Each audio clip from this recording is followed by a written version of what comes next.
Right, and we'll check back in with you, of course. But right now, let's bring in former White House advisor for the Trump administration, Dr. Sebastian Gorka, also the host of America First with Dr. Sebastian Gorka. Your final thoughts on the rally tonight. What did you think? You know, it always amazes me, Heather. We were talking as soon as the president got on stage. We were talking about how he looked as he got up there. Yeah. He's the Benjamin Button of presidents. This is the guy who actually looks younger after being in office than he did at the beginning. Everybody else, George Bush, Obama, they go gray in office. This guy is ready. He's roaring to get back into the White House. It's up to us. He always astounds me with how much he packs into a speech. And tonight, it was everything from Ukraine to Afghanistan to the price of gas to all the people he brought up onto the stage. And then, of course, just the corruption in the swamp, needing to stop the rhinos. Today was an epic, epic speech, and it's energized the base. This is what we are waiting for. This is what the second term presages. And the fact that he's got everything up there at his fingertips. And it was funny as well, that moment with the hat. They told me it's going to be cold out there wearing a hat. And I said, no, I'll be fine. And the wind starts blowing. He grabs that MAGA hat. It was classic President Trump. Yeah, I had a feeling when he did that would also maybe warm him up a little bit. And so he may speak just a little bit longer. And I think he definitely did that. I wanted to ask you specifically about what he talked about when he was talking about foreign policy, Russia and Ukraine. And he referenced General Patton, who at the beginning of every rally, he airs that video. And he said, you know, where are our General Pattons? And then he talks about Milley. You know, you have Secretary Austin as well. General Milley, Secretary Austin, you can't even get their counterparts on the Russian side to return their calls right now with everything that's going on in Ukraine.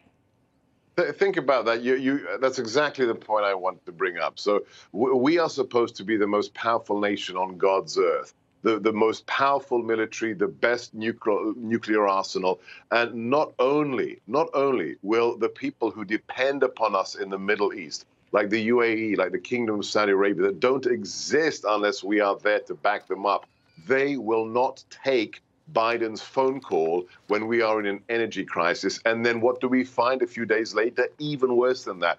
There is a shooting war on the Eurasian landmass. Russia has invaded its neighbor again, and the chief of staff, the most senior person in Russia, won't return the calls of the Secretary of Defense and the woke general of all woke generals, Mark Milley. It means that we have lost credibility with our friends and our enemies. When we were in the White House, we borrowed a phrase from the Marine Corps: no better friend, no worse enemy. Our enemies were afraid, and our allies knew they could rely upon us. In the space of a year, that has completely disappeared. Yeah, and you know, referenced Saudi Arabia not returning our calls, and energy independence or energy security is national security, and we see what's happening there. And he had a lot to talk about in terms of that.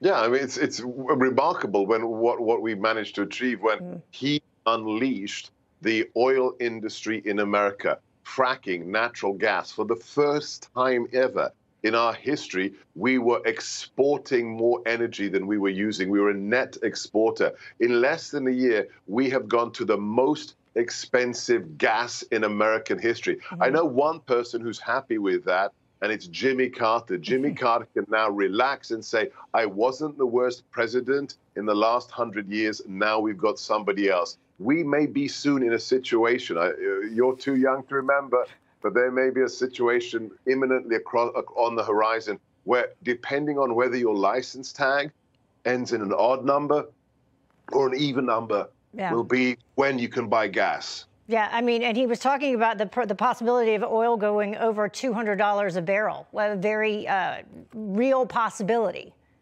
Not only because of what's happening in Europe, but I have it based upon very reliable source that we are 12 days, Heather, 12 days away from a new Iranian JCPOA nuclear deal. If that happens, the Biden administration inks that deal again, then we will have a nuclear arms race in the Middle East with the Sunni nations not waiting to be bombed by Iran. If the Newsmax viewers think that the current energy crisis is bad, wait 13 days until Biden signs the new Iran deal. Yeah, and as part of that, moving the IRGC possibly off of the foreign terror organization list. And we saw that his administration did that with the Houthis, and we saw what they did earlier today.